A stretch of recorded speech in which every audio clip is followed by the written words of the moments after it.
a gente já teve a oportunidade de entrevistar o Ricardo Galvão, que você deve conhecer, ex-diretor do INPE, e o Paulo Artacho, um ambientalista, cientista, especialista, uma das maiores autoridades em meio ambiente, né? Sim.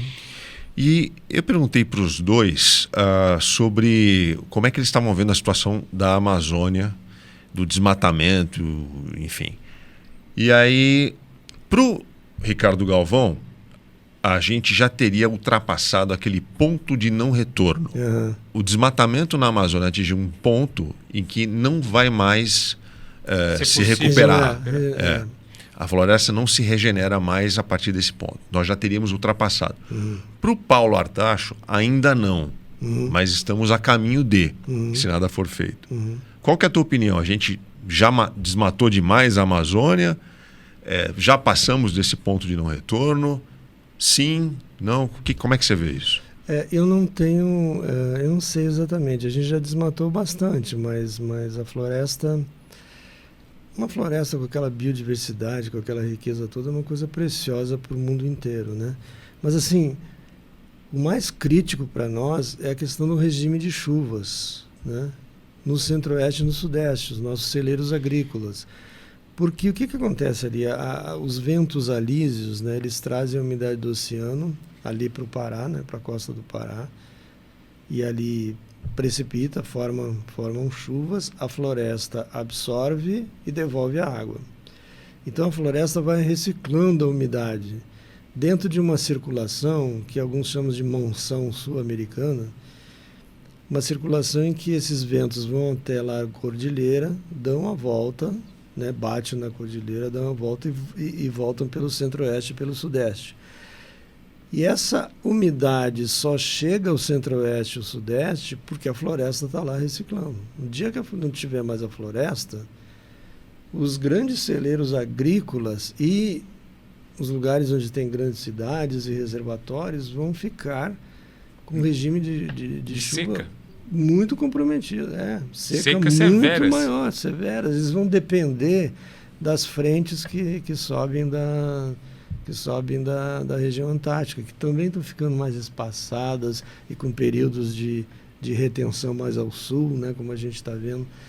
Então, por exemplo, se eu fosse um agricultor do centro-oeste e do sudeste, eu estaria muito preocupado e empenhado em manter a floresta de pé, porque senão o meu negócio daqui a 2, 3 anos, 2, 3, 4, 5 anos, eu posso perder tudo. Perder tudo.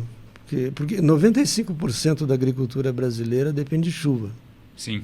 E a gente não está falando de um ano, porque isso pode acontecer, a gente já viu, né? Sim, durante um ano, acontece um ano, tem uma seca, o cara tem um prejuízo. Estou falando teve um ano, teve o outro ano, teve o outro ano, e aí não tem o que fazer mais. Estão falando uma coisa permanente. Permanente, né? Exato. Para alguns, esse cenário já está acontecendo, né? Essa engrenagem já teria começado a rodar. Então, isso é uma... Assim, eu ainda acho que se a gente for evitar maior devastação, mas assim, não é diminuir a taxa de desmatamento, é acabar com o desmatamento. Acabar. Porque todo dia o desmatamento continua. Mesmo que você fale assim, diminuiu 20%, ok, não é que acabou, diminuiu, continua tendo desmatamento. Né? Pode estar num ritmo menor, porém ele persiste. Né? Isso é importante que as pessoas tenham ideia disso. Entra governo, sai governo, não aumenta um pouquinho, outro diminui um pouquinho, mas no final das contas, para qualquer governo que seja, o desmatamento continua na prática. É isso que significa desmatamento. Está sendo desmatado.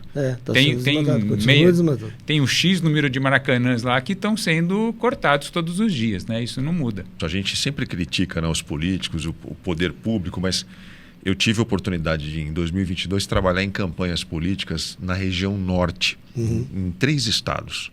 Em todos esses estados amazônicos, um candidato se posicionar numa campanha política falando de meio ambiente, lá é perder voto. Porque a população não quer nem saber desse assunto lá. Eles abominam que alguém vende. Não, mas precisa parar de derrubar a árvore. O cara que é de lá, o nativo, ele não aceita essa imposição e ele ainda refuta dizendo, não, mas tem muita árvore aqui, você não sabe o que você está falando. Então, cobrar do poder público uma atitude mais dura, incisiva nesse sentido, passa antes pela qualidade do eleitor que está pondo esses políticos lá nos cargos, né, de comando. Porque o eleitor, de fato, o eleitor que está lá, ele não está preocupado com o Rio Amazonas, com derrubada da floresta, com queimada. Ele quer aquela história, ele quer emprego, ele quer dinheiro, ele quer explorar ouro, ele quer ficar rico do dia para a noite, achando uma pepita. É isso. Tem que ser feito um trabalho sério. A gente pode fazer pressão política, a gente pode conscientizar as pessoas que a floresta de pé dá mais dinheiro do que a floresta derrubada e que eles vão continuar trabalhando, vai continuar a ter trabalho, vai ser um trabalho de melhor qualidade. Então, eu espero, né, e o pessoal da Matrix escreveu no livro, é um chamado à ação, é um alerta, mas é um chamado à ação. Porque dá para a gente resolver isso, né? A longo prazo, eu sou otimista que os humanos vão conseguir, conseguir superar. Mas se ninguém fizer nada, agora, claro. A gente tem tempos difíceis pela frente, né? Vai piorar antes de melhorar, mas a gente tem que agir para evitar que o pior aconteça.